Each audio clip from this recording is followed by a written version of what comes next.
So, welcome to my video about why time does not exist. Many scientists and philosophers say already that time is a human construct, but how does it work exactly? It's a bit weird.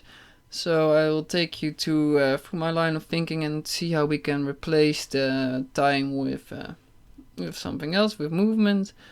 So let's take you first to this little laid-back example, watching this nice view of this area, and my question is to you, like, how would you know that time is passing here? Unfortunately, there is no clock on this tower, so you don't know how late it is. And this deer is also here, standing awfully still. And well, you just have to wait until the sun is passing down. So there is no actual movement on this picture, and this is a bit weird. But over time you will probably see that this deer will probably movement over time, by the way, is that this deer will start to move, and then you know there's time passing. And over time, well, when there is movement, there will be time progressing, because the sun will be moving, and then you know, well, there is time here. And well, maybe someone will also walk to the little church. You will see someone walking, and then you know, well, there is time passing here, but all you actually see is just there is movement going on here. Let's make this thing a little bit shorter, because we measure time usually with clocks. So clocks are also, they are based, the old clocks at least, they are having a pendulum, and this pendulum is also a periodic moving thing that is moving up and down like this, and by that you can see where the time is moving. Any more advanced atomic clocks have kind of a periodic electromagnetic waves, by which you can also the periodicity from the movement, measuring the periodicity of movement to measure time, or to decipher time from movement. So again, time is deciphered from movement. But is this periodically movement? But there are also, for example, if you would build a tower, you'll also think there's time progressing there, although there is no real periodicity to the movement. Maybe in the rhythm that you're making it, but not by itself. And over time you'll see there is this progress of time, this change of shapes of the universe, change of objects, which makes you know that there is time, just like as this deer. There's no real periodicity in the deer, but just movement, by which you know that time is passing there. So time could be, well, movement could be quite loopy, just with the clock, but it also could be no movement at all, so things are not changing. Movement could be quite chaotically, so some kind of exponentially, and then like this. But movement could also be transfer from object to object, so if one object bumps into the next one, the other will be progressed, and that will kind of be a cascading effect of movement to movement. But you will see that time is passing there.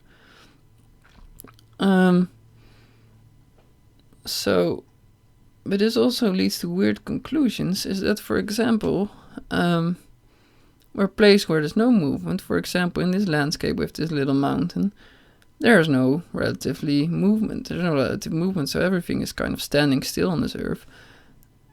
So that would kind of mean that time is not progressing. So this area, with all its people around it, on these quiet villages, small villages, there's hardly no time progressing here, relatively. While in this very vibrant city, there's a lot of change in matter, and a lot of change in this space over here. So here's like a lot of movement. So you would then say that this city would be living more in the future than this silent rock does. which is quite weird to think about, that we are actually living in different times, but in the same space. So you can say we kind of share the same space, but we don't really share the same time. So you and I are living in actually different times, because we had different background, different dynamics, but we all share the same space. Like, for example, if you step into this very fast racing car, no matter how fast you're going, no matter how quick you get somewhere, you always end up in an environment around you that is already there. So no matter how fast you progress or change, you will always end up in the same. You will never be more early in the future than others. You will always be in the same space. Although your speed is faster than the rest around you. So it's maybe better to visualize it as kind of that we're living in this 3D fish tank of space, and there some movement, some planets might go very fast, some go slow, some kind of have a periodicity to it. Some move very chaotically, you don't know, there's just a lot of movement. And this makes time also very non-linear, because movement is non-linear, dependent on each other. Just everything just kind of bumps up to each other, making it also directly tied to space-time, because it's non-linear. The movement is tied to space, to the objects, particles in space.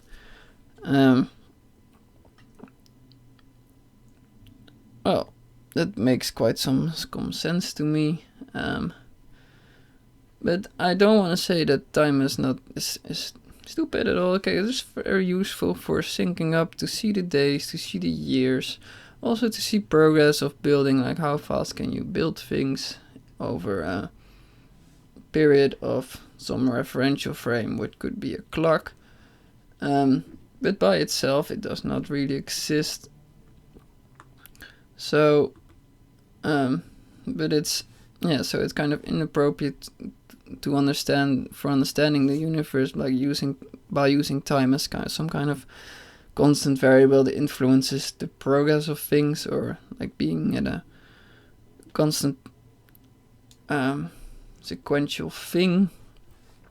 And I think that's good to realize, because it also makes some weird implications, but I think they are true nonetheless.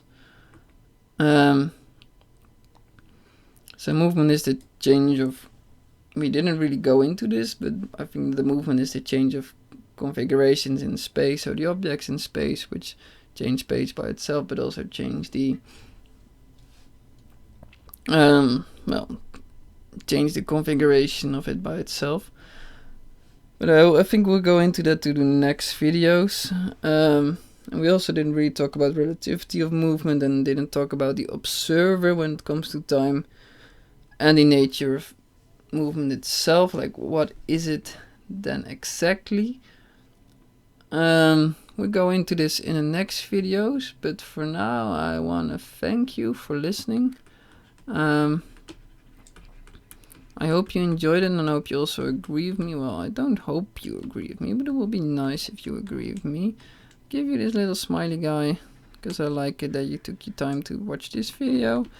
Well, like, subscribe, that kind of things, and maybe also making a Patreon. You can go to my website to read more of my thoughts. You can also see it in the comments, but in the description, but it's justintimmer.com. And I think this is it for now. Hope to see you at the next time. Yeah, see you.